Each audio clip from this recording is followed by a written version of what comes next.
Dobrý deň želáme z americko-kanadskej národnej hokejovej ligy. Včera večer sa v Chicagu stretli domáci s tímom Phoenixu. Horúcim železom v ohni bol novodraftovaný slovenský hokejista Marcel Hossa.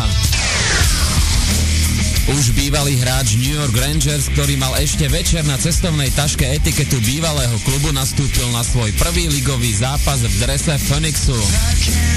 Tieto rýchle zmeny v hokejovom biznise je cítiť aj na profesionáloch. Hoci pred začiatkom zápasu usilovne trénoval, počas zápasu doľahla na Marcela únava a možno aj stres z prvého zápasu pod vedením legendárneho Wayna Gretzkyho. Phoenix prehral síce 0-1, dajme však slovo Marcelovi. Čo vraví na prvý zápas?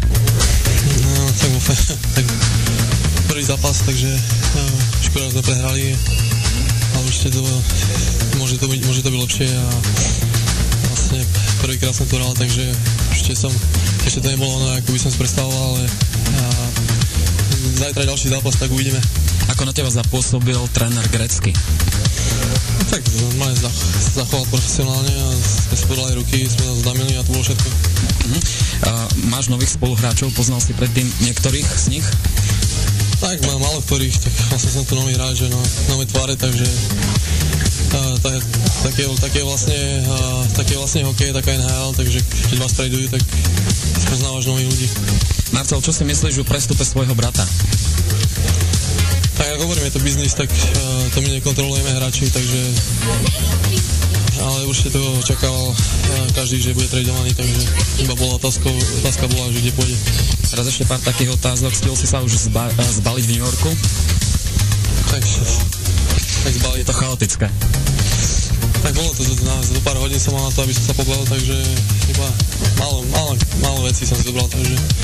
Tréner Gretzky si ťa vybral do týmu sám osobne, alebo mal si nejaké referencie? Tak to ja vôbec neviem, takže sa musím spýtať niekoho iného.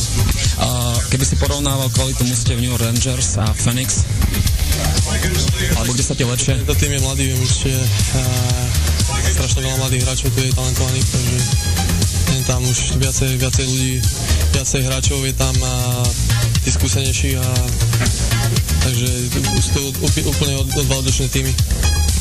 Príde ti pomôcť zabývať sa vo Phoenixe aj mama napríklad? To je ťažko povedať, ešte uvidíme, jak dopadneme a jak to pôjde ďalej. No. A v Arizone ti bude dosť horúco, vyhovuje ti teplo, alebo máš radšej chladnejšie počasie? Tak určite teplo je príjemnejšie a vlastne to bude prvýkrát pre mňa v tejto hokejovej kariére, že budem v takom teple, tak sa na to aj teším. Ešte posledný odkaz slovenským fanúšikom.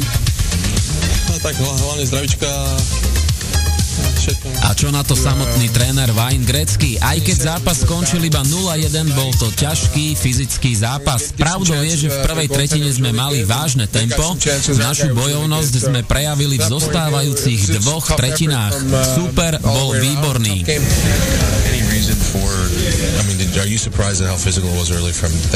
Ste prekvapení, ako zápas skončil vo váš neprospech? Ako som povedal, super bol výborný, bol to ťažký zápas. Waiting to see what the other team is going to do, and we didn't have a physical aspect of our game in the first period, although we got stronger as the game went on. But tonight was a hard game. It was a hard physical game that they played from beginning to end, and we played it for the second two periods. But we need to be strong throughout the night. But like I said, pozrime sa ale na domáce Chicago. Čo si myslia o výhre Jonathan Toews s číslom 19, paradoxne narodený v Kanade, alebo Patrick Sharp s číslom 10?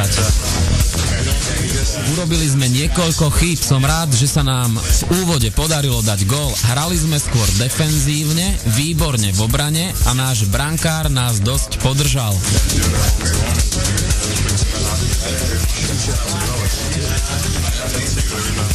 Máte radosť z výhry? Samozrejme, že áno, aj keď zápas skončil iba 1-0 na zlosť divákov, ale 3 body sú 3 body a každá výhra sa cení. A čo playoff? Každý má sny, samozrejme by som sa tešil, keby sme sa tam dostali. Záverom, bývalý hráč Chicaga, dnes tréner Dennis Soward sa na tlačovke vyjadril, že v priebehu zápasu odišiel kvôli zraneniu hviezda Chicaga Martin Havlát. Dôvod je zatiaľ neznámy. Samozrejme, že sme radi, že sme zápas dotiahli do víťazného konca. Tento víkend je pre nás ťažký, už zajtra nás čaká ťažký súper Dallas Stars. Verím, že sa nám podarí zvíťaziť, čo nebude ľahké, pretože hráme na ľade súpera. Z United Center Chicago Peter Minárik a Miro Lukáč.